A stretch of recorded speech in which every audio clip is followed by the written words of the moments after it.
I'm going to do the Toronto Raptors now if you're ready. I'm ready. The big move, I guess, there are two big moves, really. The big move in the front office, Masai Ujiri will be staying on a new contract worth around reportedly $15 million a year. That's got to be, if that's not the most lofty executive salary in the league, it's got to be close. The other big move, Kyle Lowry is gone. He will return in statue form eventually in Toronto to the Miami Heat for Precious Achiuwa, Goran Dragic, and a $4.8 million trade exception. Khem Birch played pretty well down the stretch. 3 years, $20 million, fully guaranteed, no options. That's a little surprising, but I think we all like Khem Birch here. Gary Trent Jr., they were pot stuck on him after the Norm Powell trade. 3 years, $51.8 million, fully guaranteed. Player option, Gary Trent, 2023-24. Isaac Bonga got a non-guaranteed 1 year deal at the minimum. Sam Decker, partially guaranteed 1 year deal. Ishmael Wainwright, 2 year deal at the minimum, partial guarantee this year, non-guaranteed next year. And then Delano, I don't even know who this is. Delano Banton, 2 year deal at the minimum, non-guaranteed 22-23. David Johnson and Justin Champagne? 2-way contract. I'm not going to pretend that I know who these guys are. I'm sorry. I'm beyond that. Been in the business too long. Again, the notable subtractions to reiterate: Kyle Lowry gone, but also Paul Watson, Rodney Hood, DeAndre Bembry, Aaron Baines, Stanley Johnson, and Alex Len. Dan, we differ more on this grade than any other in the East anyway. What do you got for the Toronto Raptors? I gave him a C-, and I will begin with this. If you ask me who's going to have the better record next regular season, assuming no major changes from here on out, the Raptors or the Knicks, I'm going to take the Raptors because I'm actually that high on their roster. It says a lot about Siakam, Fred VanVleet, OG Anunoby, of course. And I even like the players they kept, a Khem Birch, a Gary Trent Jr. What in the actual hell are those deals? Khem Birch had the leverage that late in the offseason to get $20 million guaranteed. And I don't want to hear Toronto, their search for size turned into like this desperate thing last year. So, hey, let's go with another 6'9" big where OG Anunoby might still defend fives when he's on the court, though probably not. I'm overstating that. I don't want to hear that they need to go after a big now when they decided to go this route.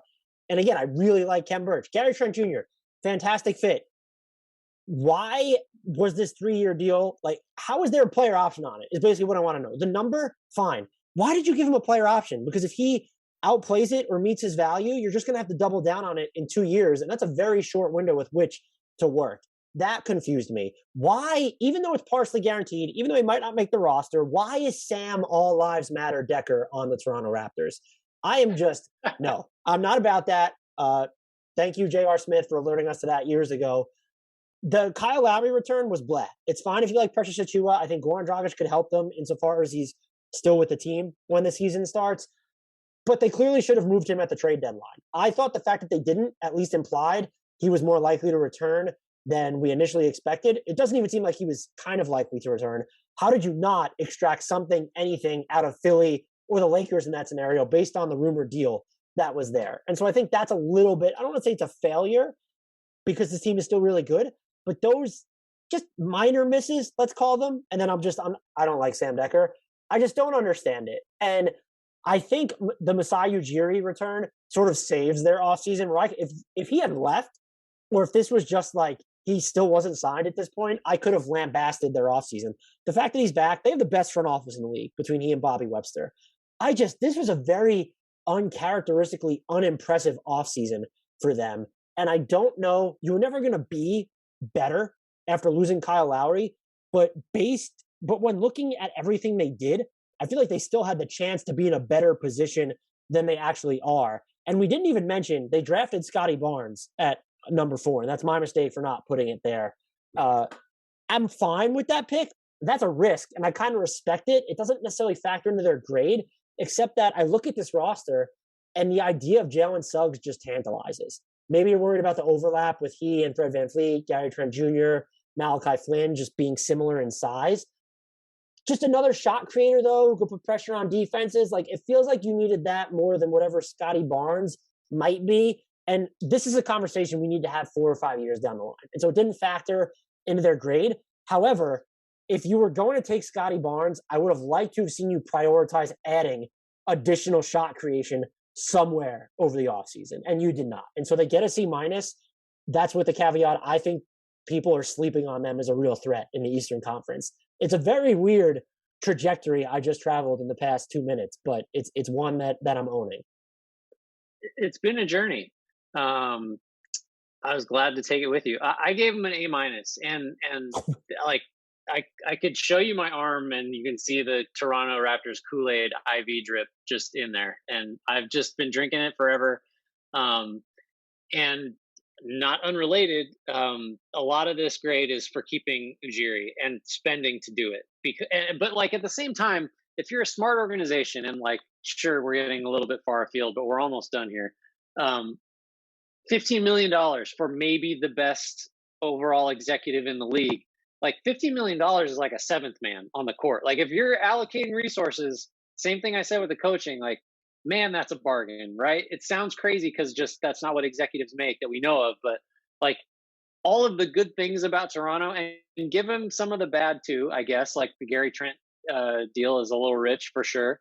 The Khem Birch one, kind of throw that in there. But all the player development success, all the draft success, like your Siakams and Anunobis and Van Vliets, and even I believe Scottie Barnes was the right pick now because Ujiri made it. Like I don't know, I'm a sucker. But like all that aside, I think on the Barnes specifically, like yeah, Suggs made so much sense. He made all the sense in the world. But I like you said, I respect the Barnes move, because if what you're trying to do is get a guy who's going to make plays for you, can't shoot yet, maybe ever, based on his form, get a guy that can guard 4 positions.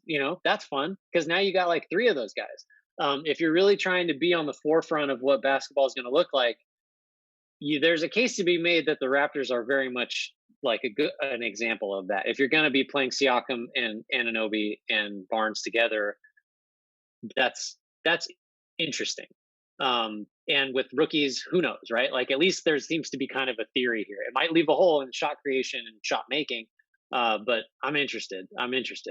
So I think Dragic is a nice piece to dangle or use. I don't know, maybe if he kind of comes around. Precious Achua, NFT, value there is only skyrocketing. Like, I actually think he's good. It just, in general, I think, he might play over Birch. I guess probably he should. I don't know. It sucks to lose Lowry. I'm just kind of throwing my last thoughts in here. But if you're going to give up on a guy like his age 35, 36, 37 seasons, or might even be 36, 37, 38, probably the time to do it. Yeah, I just like the Raptors. I think Ujiri staying is one of the biggest moves in the league for the offseason in general. So it's enough for me to give him, I think, my second highest grade after the Heat. The best way to spin it is that Masai Ujiri is making less per year than Tim Hardaway Jr. You're not going to say that's fair.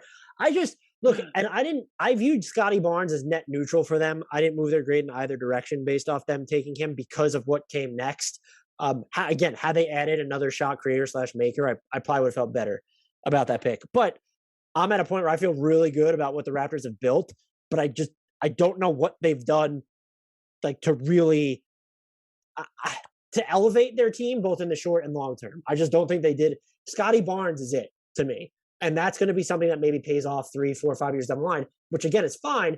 But you are still a team that has to care about the immediacy of next season because you have Siakam, you have Van Vliet, you have OG Anunoby super young, but he's so damn good already. And so maybe this is a matter of me holding this front office to a higher standard. And perhaps it was harder to go through a lot of this process before Ujiri actually agreed to his next contract. But it just felt like, again, why does Gary Trent Jr. have a player option? Stuff like that. It added up for me. Yeah, that's fair.